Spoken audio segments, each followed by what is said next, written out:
Selamat sore teman-teman. Apa kabar hari ini, hari Selasa? Selasa Rabu ya. Today is Wednesday ya, Rabu 11 Juni 2025. Sebenarnya kalau sebagai orang beragama ya, terutama orang beragama Islam ya, it's definitely okay kalau kita mau belajar tentang filsafat sebenarnya.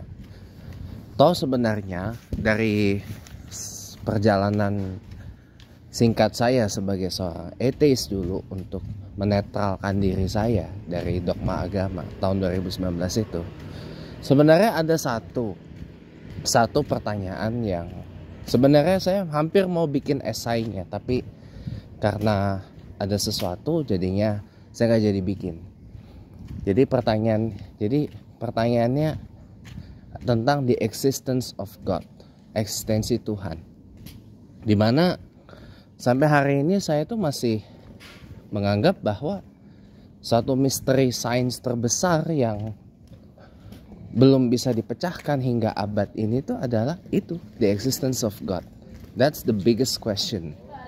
Pertanyaan terbesar yang pernah ada dalam sejarah hidup kita, sekaligus the biggest mystery terbesar yang ada di kehidupan alam semesta ini adalah itu, the existence of God.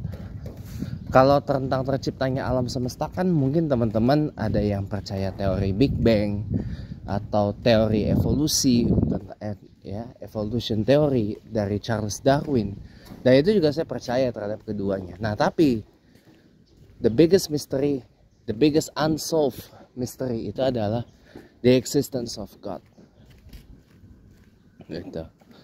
Toh saya walaupun saya beragama Islam ya, tapi tetap saya bertanya seperti itu, gitu loh.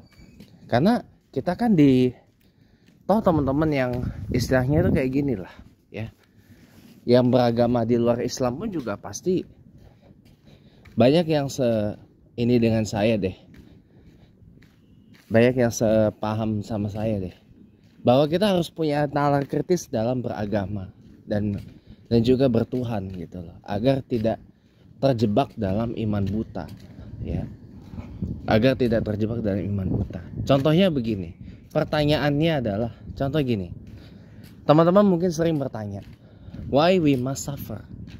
Kenapa kita harus menderita? While God is able, while we pray to God to not let us suffer, supaya membuat kita tidak menderita, ya kan?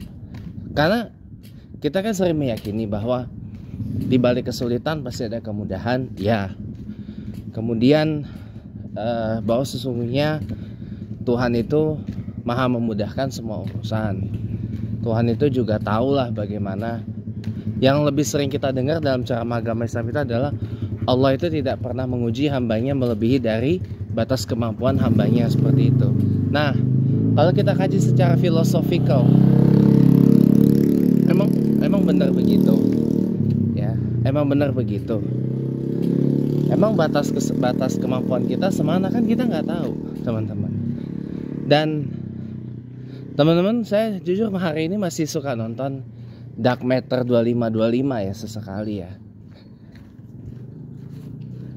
Dan di situ tuh kayak menggugah keimanan, bukan menggugah keimanan sih, tapi mendatangkan pengetahuan juga itu channel, bahwa ya inilah hidup, banyak misterinya.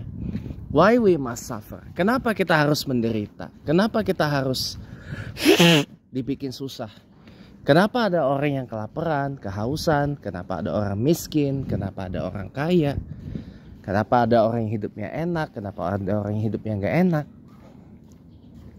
Walaupun itu not from God ya, tapi kan ujung-ujungnya kan kita selalu didogmakan, oh there's an intervention from God for his or her gitu. Biasanya seperti itu. Makanya teman-teman, kalau saya punya device yang memungkinkan ya, insya Allah sih mungkin saya bikin lagi esai dengan judul pertanyaan yang sama,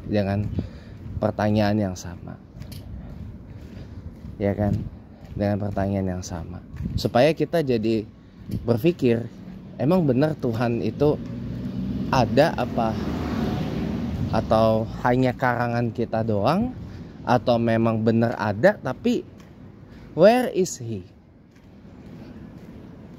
Apakah dia mengambil rupa manusia atau bagaimana?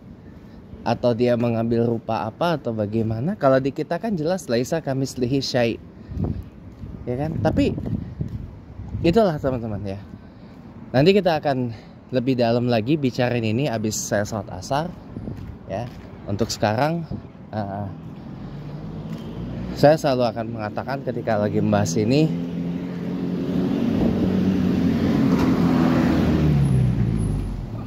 enjoy your journey.